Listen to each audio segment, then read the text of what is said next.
دوسرا حصہ ہے اس میں خواہشات کی پیروی کی بات کی گئی ہے. یہ بڑا انٹرسٹنگ وہ چیز ہے, تو اس پہ بھی کچھ سوالات ذہن میں آتے ہیں. اب سب سے پہلے تو آپ یہ بتائیے گا کہ اسلام خواہشات کی پیروی کرنے سے کیوں منع کرتا ہے؟ جیسے اس آیت کے اندر ہم نے دیکھا ہے کہ خواہشات کی پیروی کی ایک طرح سے مذمت کی گئی ہے. آپ یہ بتائیے گا کہ کیوں خواہشات کی پیروی کرنے سے روکتا ہے, اور کیا ہر طرح کی خواہش کی پیروی سے روکتا ہے یا کوئی جو ہے نا وہ اور معاملہ ہے؟ دیکھیے قرآن مجید جب ہم پڑھتے ہیں, قرآن مجید نے انسان کو سرکشی سے اور تمرد سے منع کیا ہے. یعنی وہ خواہشات کے جو حدود ناآشنا ہو جاتی ہیں, حد سے بڑھ جاتی ہیں, ان سے اللہ سبحانہ و تعالیٰ نے انسان کو روکا ہے, منع کیا ہے. یعنی آپ دیکھیے کہ نکاح اور زنا یعنی عمل ایک جیسا ہی ہے, لیکن نکاح کو جائز وہ بھی تو انسان کی خواہش ہے, انسان اس طریقے سے اپنی خواہش کو پورا کرتا ہے, لیکن منع کیا انسان کو اللہ تعالیٰ نے زنا سے, دوسری صورت سے. تو یہ جو دوسری خواہش ہے در حقیقت یہ ہے شہوات کی پیروی, اس سے منع کیا. اگر انسان اپنے آپ کو احکام الہی کا پابند کر لے جو اللہ تعالیٰ بیان فرماتا ہے, اور اللہ کا دین کبھی ایسی بات نہیں کہتا جو انسان کی جائز خواہشات پر جس سے پابندی لگے, اور فطری خواہشات جو ہیں وہ اللہ کہے کہ یہ تم نے نہیں راستہ اختیار کرنا, ایسا نہیں ہے. قرآن مجید صرف اس بات کو بیان کرتا ہے, اس خواہش کو بیان کرتا ہے, یا اس طریقے کو خواہش کو پورا کرنے کا جو طریقہ ہے اس کو بیان کرتا ہے کہ جو اللہ تعالیٰ کے قانون اور اللہ تعالیٰ کی جو حدود ہیں اس سے انسان تجاوز جب کرے تو. بالکل صحیح. اچھا, یہاں پھر یہ بھی سوال پیدا ہوتا ہے نا کہ خواہشات پہ قابو پانے کا جو نقطہ نظر ہے وہ نوجوانوں کے لیے کیسے ممکن ہے کہ جب وہ ایک ایسے معاشرے میں رہ رہے ہیں جہاں پہ ہر طرف سے ان کو مختلف جو ہے نا وہ رغبتیں نظر آ رہی ہیں, ہر مختلف رنگ نظر آ رہے ہیں, تو وہ کیسے ان چیزوں پہ جو ہے نا وہ قابو پا سکیں گے؟ دیکھیے ایک تو قرآن مجید نے اس کو بیان کیا. یعنی مثال کے طور پر آپ دیکھیے کہ ایک شخص وہ ہے کہ جو آزاد عورت سے شادی نہیں کر سکتا, اسے کہا کہ تم لونڈی سے کر لو. ٹھیک, لونڈی سے نہیں کر سکتے تو قرآن نے کہا کہ پھر تم صبر کرو. صحیح. اب صبر کی کئی صورت ہے, روزہ بھی کی صورت بن جاتی ہے. رسول اللہ نے اس کو روزے کی صورت میں بیان کیا. لیکن ناجائز راستہ کوئی بھی کسی کے لیے کھلا نہیں ہے. مثال کے طور پر خود نماز کا پڑھنا, روزہ یہ انسان کی طاقت کو توڑتا ہے, خواہش کو توڑتا ہے, حدیث میں بھی یہی بات بیان کی گئی ہے. تو پھر اور دوسرے راستے ہیں کہ جنہوں نے اپنے آپ کو گناہوں سے بچانا ہوتا ہے, رب تعالیٰ نے ان کے لیے پھر اور بڑے راستے جو تزکیہ نفس کے راستے ہیں, صبر کے راستے ہیں, روزے کے راستے ہیں, کہ جن کے ذریعے سے انسان اپنی خواہشات پر قابو کرنے کی جو ایک پریکٹس ہے, ریاضت ہے, مشق ہے, وہ پھر کرتا ہے. بالکل صحیح. اچھا, یہاں پہ پھر یہ بھی سوال پیدا ہوتا ہے نا کہ جو مغربی تہذیب کے اندر آزادی کا جو تصور ہے, یا آپ کہہ لیں کہ خواہشات کو پوری کرنے کا جو ایک تصور ہے, وہ مغربی تہذیب یہ کہتی ہے کہ یہ انسان کا حق ہے, وہ کسی طرح کی بھی خواہش رکھے, کسی طرح کی بھی خواہش کو پورا کرنے کے لیے کوئی بھی طریقہ کار جو ہے نا وہ اپنائے. تو یہاں پہ نوجوان جو دونوں معاشروں کو آج کل دیکھ رہا ہے سوشل میڈیا کے ذریعے, انٹرنیٹ کے ذریعے, یہاں بیٹھ کے بھی وہ اس معاشرے سے آشنا ہے مکمل طور پہ, تو اس کے لیے بہترین طریقہ کیا ہوگا اپنی ان خواہشات کو رد کرنے کا جو مغربی تہذیب کی طرف سے آ رہی ہیں لیکن وہ ہمارے معاشرت سے, ہمارے سماج سے ٹکراتی ہیں؟ دیکھیے پہلی بات تو یہ کہ خود مغرب بھی پریشان ہے. ہم چونکہ مغرب سے دور بیٹھے ہوتے ہیں تو ہمیں وہ دور کے ڈھول سہانے کہتے ہیں. وہاں پر اسی آزادی کی وجہ سے اور جنسی مسائل کی وجہ سے بہت سے مشکلات پیدا ہو چکی ہیں. ریاست اپنا بہت زیادہ بجٹ صرف انہی کاموں پر لگا دیتی ہے کہ نوجوانوں کو آگاہ کیا جائے, اویئرنیس دی جائے, بتایا جائے. جب انسان اللہ کے قانون سے بغاوت کرتا ہے, منہ موڑتا ہے, تو پھر وہ جن مشکلات کا شکار ہوتا ہے وہ آپ مغرب کا مطالعہ کر کے دیکھ سکتے ہیں. اس میں کوئی شک نہیں ہے کہ معاشی ترقی بھی ہے, سائنسی ترقی بھی ہے, سب کچھ ہے, لیکن ان کا جو ایک سوشل سسٹم ہے, فیملی سسٹم ہے, وہ بالکل ہی آپ دیکھیں تو وہ ختم ہو چکا ہے تقریباً. وہاں پر یہ صورت ہے. ہمارے جو نوجوان ہیں, دیکھیے جب ہم خود کو مسلمان کہتے ہیں تو پھر ایک مسلمان کے لیے پورا ایک طرز زندگی وہ اسلام ہمیں دیتا ہے. پھر جب ہم اس کو اختیار کریں گے, اسی میں پھر نگاہوں کی حفاظت بھی ہے, جسے قرآن نے کہا یغضوا من ابصارہم ویحفظوا فروجہم. جب اللہ ہی حکم دے رہا ہے تو پھر مومن مرد یا عورت پھر وہ اپنی نظروں کی بھی حفاظت کریں گے, اپنے فروج کی بھی حفاظت کریں گے. صحیح.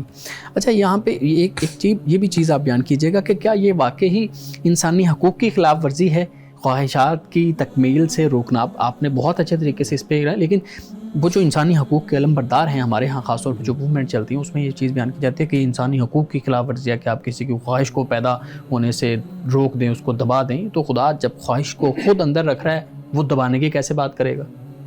دیکھیے، جو جس کے گھر میں ڈاکہ پڑتا ہے نا، آپ اس سے پوچھئے کہ اس کے جذبات اور احساسات کیا ہیں اس آزادی کے بارے میں، اور ہم دیکھتے ہیں کہ دوسروں کے ہاں ڈاکہ پڑ رہا ہے تو اس لیے ہمارے وہ جذبات اور احساسات نہیں ہوتے۔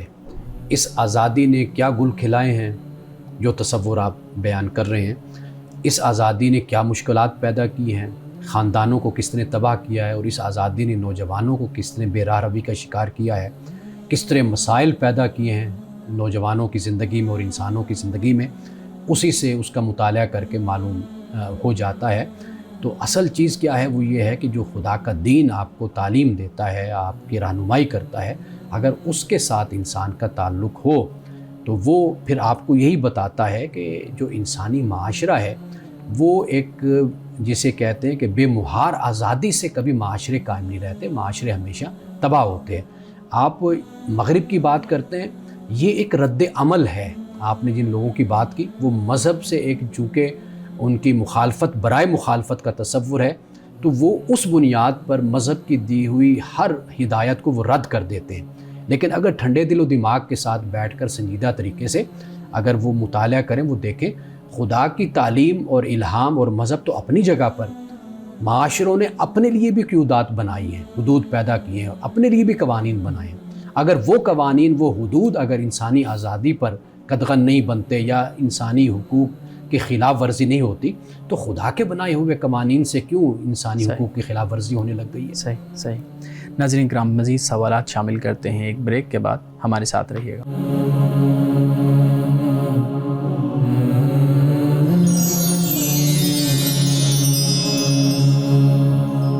ویلکم بیک ناظرین۔ جی بلال صاحب، سر میں چاہتا ہوں آج جو موضوع میرے پاس ہے آپ اس پہ بڑے تفصیل سے بات کریں، کیونکہ پاکستان میں یہ مسئلہ بہت زیادہ ہائی لائٹ ہے۔ میں چاہتا ہوں کہ یہ جو تعویذ لوگ لیتے ہیں مختلف جگہوں سے، بعض اوقات دیکھا ہے کہ کئی دکانوں کے باہر بیٹھے ہوتے ہیں بابا یا اس طرح کے بزرگ لوگ، وہ تعویذ دے رہے ہوتے ہیں، کئی مدارس میں دیکھا ہے، مساجد میں دیکھا ہے۔ تو تعویذ کا تصور کہاں سے آیا ہے، اور کیا رسول اللہ صلی اللہ تعالیٰ علیہ وسلم نے مشورہ دیا اس بارے میں تعویذ لینے کا یا تعویذ دینے کا؟ دیکھیے، یہ مسئلہ امت میں ہمیشہ مختلف فی رہا ہے، اس پر اختلاف رہا ہے جی، اور ہمیں یہ روایات بھی ملتی ہیں کہ جیسے کوئی تعویذ بنا کر، تعویذ کے لیے خاص لفظ ہے جو ہمارے ہاں رقیہ غالباً لفظ استعمال کیا جاتا ہے، تو یہ بھی دیا آپ نے، یعنی کوئی کلام لکھ کر یا کوئی ایسی چیز لکھ کر، وہ یہ بھی ہمیں روایات میں ملتا ہے۔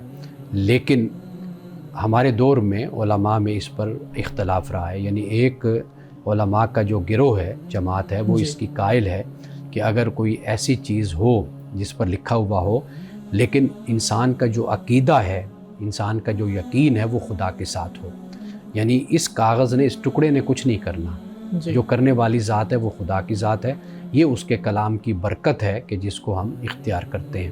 ایک تو یہ چیز ہو گئی۔ دوسری بات یہ کہ جو دوسرے جماعت اور گروہ ہے، علماء ہیں، انہوں نے اس کا انکار کیا ہے، وہ اس کو نہیں مانتے، وہ کہتے ہیں کہ یہ نہیں ہونا چاہیے۔ لیکن میرا خیال ہے کہ جو درمیانہ راستہ ہے وہ یہی بنتا ہے کہ اگر کوئی ایسی صورت ہے آپ دیتے ہیں کسی کو، تو سب سے پہلے تو عقیدہ اور انسان کا جو ماننا ہے، ایمان، وہ بالکل کلیئر ہونا چاہیے۔ جی بالکل۔ ایک تو یہ بات ہو گئی۔ دوسری بات یہ ہے کہ آپ مذہب سے ہٹ کر اگر ان چیزوں پر غور و فکر کریں گے، آپ دیکھیں گے تو یہ علوم نفسی سے اس کا تعلق ہو جاتا ہے، مذہب سے اس کا کوئی تعلق پھر نہیں رہتا۔ آپ یہ دیکھیں گے کہ کلمات کا بھی اثر ہوتا ہے، اسماء کا بھی اثر ہوتا ہے، آپ پھونک مارتے ہیں اس کا بھی اثر ہوتا ہے، آپ مختلف طریقے جو اختیار کرتے ہیں علاج کے لیے اس کا بھی اثر ہوتا ہے۔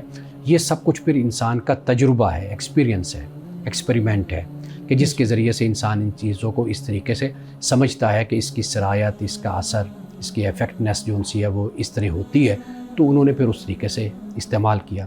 آخری بات جو اس حوالے سے میں عرض کروں گا جب قوم میں تعلیم ہوتی ہے نا اور مذہب کا حقیقی شعور ہوتا ہے تو پھر یہ چیزیں انسان کی زندگی میں بہت کم ہو جاتی ہیں. اس کا مکمل بھروسہ خدا کی ذات پر ہوتا ہے. یہ جو ابھی آپ بات کر رہے ہیں کہ بابے بیٹھے ہوتے ہیں یا فلاں بیٹھے ہوتے ہیں اور لوگوں کو کوئی وظیفہ تعویذ لکھ کر دے رہا ہے, کوئی کچھ کر رہا ہے, یہ در حقیقت اس کی جو زیادہ پرسنٹیج ہے وہ ہے جہالت پر مبنی, بالکل قرآن سے دوری پر مبنی, خدا پر یقین کا کم ہونا. اور پھر ان لوگوں نے جو جال بچھایا ہوتا ہے معاشرے میں, سوسائٹی میں, جو سادہ لوگ مسلمان ہوتے ہیں, لوگ ہوتے ہیں جو ذرا ایمان میں کمزور ہوتے ہیں یا جو اپنے روایتی مذہب کو, جو خاندانی مذہب پر چل رہے ہوتے ہیں, انہوں نے اپنے گھر میں دیکھا ہوتا ہے کہ کوئی 5 بیویوں کی کہانیاں پڑھی جا رہی ہیں, وہ گھروں میں ہی دیکھ رہے ہوتے ہیں کہ کوئی اس طرح کے کام ہو رہے ہیں, تو وہ اسی میں ہی پھر آگے بڑھتے چلے جاتے ہیں. تو ایک بات ہے کہ ہم کسی چیز کے جواز اور غیر جواز پر بات کریں, ایک ہے کہ اس جواز کی شکل کو پھر غلط طریقے سے سوسائٹی میں, معاشرے میں استعمال کرنا, یہ مختلف صورت ہو جاتی ہے. ایک ہے علم کا ہونا اٹ سیلف, وہ اپنی جگہ پر موجود ہے. آج دنیا میں مختلف علوم پر کام ہو رہا ہے آپ کے سامنے, تو یہ جو کام ہو رہا ہے ہم اس کو بطور علم کے تو لے سکتے ہیں, لیکن پھر جو آگے اس کے مظاہر ہم اپنے معاشرے میں, سوسائٹی میں دیکھتے ہیں, اس کی وجہ پھر لوگوں کا کردار, اخلاق, ان کی تربیت, ان کا علم, تعلیم, یہ چیزیں پھر بڑی میٹر کرتی ہیں. جی بہت شکریہ سر. ایک سوال یہ بھی ہے کہ اس کا تعلق آپ نے بتایا کہ اگر یہ یعنی ہم امپلیمنٹ بھی کرتے ہیں تو نفسیاتی علوم سے کچھ حد تک بنتا ہے. ہم نے ایک پروگرام میں بات کی تھی جنات کے حوالے سے, اور اس میں آپ نے بتایا کہ آیت الکرسی بھی پڑھی جاتی ہے, یعنی ان شیطانی چیزوں سے بچنے کے لیے. آخری صورتیں بھی اس طرح جی بالکل, آخری صورتوں بھی, سورۃ الناس یا اس طرح کی صورتیں. تو اب وہ اگر ہم وہ بات کریں تو وہ تو روحانی علوم کے طور پہ ملتا ہے نا, یعنی اس کا تعلق اسپرچولی ہوگا کہ وہ انسان آیت الکرسی پڑھ رہا ہے اور اس کا اسے مطلب نہیں پتہ, لیکن اس کا اثر ہو جائے گا کہ وہ شیطانی علوم سے دور ہو جائے گا. اور اسی طرح کیا تعویذ کا بھی پھر اگر تو نفسیاتی علم ہے تو پھر تو اسے مطلب پتہ ہونا چاہیے, پوری سینس ہو جو اس کے نفسیات پہ اثر کرے اور پھر اس پہ ایفیکٹ ہو. لیکن ہم یہاں پہ دیکھتے ہیں کہ وہ بچوں کے گلے میں بھی تعویذ ڈالا ہوتا ہے, اور مائیں کہتی ہیں کہ جب سے تعویذ ڈالا ہے تب سے تو یعنی یہ بڑا بدل گیا ہے, یہ چپ ہی نہیں ہوتا تھا, چپ ہو گیا, یہ مطلب بیمار بہت زیادہ رہتا تھا, یہ ٹھیک ہو گیا. تو یہ ایک بڑا دیکھیے, میں پھر وہی بات کہ بھائی یہ اپنی جگہ پر ایک علم ہے نا, یعنی مثال کے طور پر دیکھیے کہ ہمارے کئی بزرگ وہ تعویذ دیتے ہیں, سر درد جیسے ہوا تو وہ سر پر باندھا یا رکھ لیا تو اس سے سر درد ٹھیک ہو گیا. اچھا, کئی ہم نے دیکھا کہ پریگنینسی کا معاملہ خواتین کے ساتھ ہوتا ہے اور ڈلیوری میں مشکل ہے تو وہ تعویذ دیتے ہیں. وہ بڑا ایک تعویذ لوگوں کا سالہ سال سے بلکہ صدیوں سے کہ وہ چل رہا ہوتا ہے. اصل جو چیز ہوتی ہے وہ یہی ہے کہ اس میں لکھا ہوا کیا ہے. ایک تو یہ ہے کہ کوئی شرکیہ کوئی بات عقیدے کے خلاف کوئی ایسی بات نہ ہو. جیسے مثال کے طور پر پہلے زمانوں میں لوگ بازو میں کچھ پہن لیا کرتے تھے, دھاگے شاگے یا کوئی کڑے پہن, اب وہ اس بات کا عقیدہ رکھا کرتے تھے کہ یہ جو کڑا ہے نا یہ اصل میں ہمیں مشکلات سے, مصیبتوں سے بچاتا ہے, اور اس سے ہمارے جو جن ہیں, ہمارے جو معبود ہیں وہ اس سے خوش ہوتے ہیں اور ان سے ہمارا تعلق جڑتا ہے. اب یہ جو عقیدہ ہوتا ہے واضح بات ہے کہ یہ شرک پر مبنی عقیدہ ہے. ہاں اگر کوئی ویسے اپنے شوق سے کوئی پہن لیتا ہے کسی وجہ سے تو اس پر ہم کیا یہ فتویٰ لگائیں گے کہ بھئی نعوذ باللہ اس نے یہ شرک کر دیا. تو ان چیزوں کو اس انداز سے دیکھا جائے نا کہ جیسے مثال کے طور پر تعبیر اب لوگوں کا تجربہ ہے, یعنی ہم نے دیکھا ہے, خود آزمودہ چیز ہے کہ جیسے خواتین کے لیے فیملی میں استعمال ہوا تو بچے کی پیدائش بہت آسانی کے ساتھ, وہ خاتون کے جو 1 دن گزر گیا, 1.5 دن گزر گیا, ڈیلیوری نہیں ہو رہی, پریشانی ہے, وہ تعویذ دیا گیا. یا پھر یہ کہ پانی کا استعمال کہ وہ دم کر کے کوئی دیتے ہیں جس کی وجہ سے وہ مسئلہ حل ہو جاتا ہے. تو یہ چیزیں پھر ایک علیحدہ علم اور تحقیق کا مرکز ہیں یا تحقیق کا پوائنٹ ہے, ہاں میدان ہے. پھر اس پر تحقیق ہوتی ہے, ریسرچ ہو رہی ہے, اس پر کام ہو رہا ہے. رسول اللہ صلی اللہ علیہ وسلم کے پاس جیسے کوئی مسئلہ, کسی کو کوئی نفسیاتی ہے, کوئی پرابلم ہوتی تھی تو قرآن نے جس کو بیان کیا کہ شیاطین کا جیسے اثر ہے, کچھ ہے, تو وہ آیت الکرسی آپ نے کہا پڑھو, یا آخری کل جون سے ہیں وہ آپ نے کہے. دیکھیے آپ اس کا ترجمہ پڑھ کر دیکھیے نا. اب وہ عربی لوگ تھے, اگر ان کو کوئی پریشانی تھی تو وہ عربی لوگ تھے, بالکل, تو ان کو پتہ تھا کہ بھئی اس میں کیا لکھا ہوا ہے. اس میں یہی لکھا ہوا ہے کہ اللہ تعالیٰ سے دعا ہے کہ اے اللہ تو ہی طاقتور ہے، تو ہی قوت رکھنے والا ہے، قدرت رکھنے والا ہے، مجھے اس مصیبت سے نکال، اس پریشانی سے جس میں میں ہوں۔ جب انسان اپنے خدا سے اپنے تعلق کو مضبوط کرتا ہے، اس کا یقین بڑھتا ہے، اس کو ایک روحانی طور پر سکون سا اس کو ہو جاتا ہے کہ بھئی مجھے کوئی نہیں تکلیف پہنچا سکتا، وما هم بضارین بہ من احد الا باذن اللہ۔ اگر کوئی تکلیف آنی ہوگی وہ میرے لیے آزمائش ہوگی، وہ میرے رب کی طرف سے ہوگی۔ مولانا صاحب آج کی حدیث مبارکہ بیان کیجیے گا۔ آج کی حدیث حضرت ابو ذر غفاری رضی اللہ تعالی عنہ سے روایت ہے، اور یہ صحیح بخاری کی حدیث ہے، اور حدیث نمبر ہے 1003 فرمایا کہ آپ علیہ السلام سے یہ حضرت ابو ذر غفاری نے سنا کہ آپ نے فرمایا کہ اگر کوئی شخص کسی شخص کو کافر یا فاسق کہے اور وہ حقیقت میں کافر یا فاسق نہ ہو، تو فرمایا کہ جو خود کہنے والا جو شخص ہے وہ خود فاسق اور کافر ہو جائے گا۔ تو ناظرین کرام، اس معاملے میں ہمیں احتیاط کرنی چاہیے۔ ہم اپنے معاشرے میں دیکھتے ہیں کہ ایک عجیب سا چلن ہے دوسروں کو کافر قرار دینے کا اور دوسروں کو فاسق کہنے کا، تو ہمیں اس بارے میں محتاط رہنا چاہیے کہ اگر ہم کسی کو فاسق کہتے ہیں، اگر وہ نہیں ہے فاسق تو پھر ہم خود ہو جائیں گے۔ اگر نعوذ باللہ ہم کسی کو کافر کہتے ہیں، اسلام کے دائرے سے باہر نکالتے ہیں، اور وہ کافر نہیں ہے حقیقت میں، یعنی اس کا کوئی عمل ایسا نہیں ہے، تو پھر ہم خود کافر ہو جائیں گے۔ تو لہٰذا اس معاملے میں ہمیں فتویٰ بازی سے اور دوسرے پر کومنٹ پاس کرنے سے ہمیں احتیاط کرنی چاہیے، اور کبھی بھی شدت کا راستہ اور انتہا پسندی کا راستہ ہمیں اختیار نہیں کرنا چاہیے۔ سامعین کرام، اس دعا کے ساتھ اپنے پروگرام کا اختتام کریں گے۔ اللہ رب العزت حسن کلام اور تاثیر کلام عطا فرمائے، ہماری زبان کے گروں کو کھول دے اور سننے والوں تک خیر کا پیغام پہنچے۔ اجازت دیجیے، خدا حافظ۔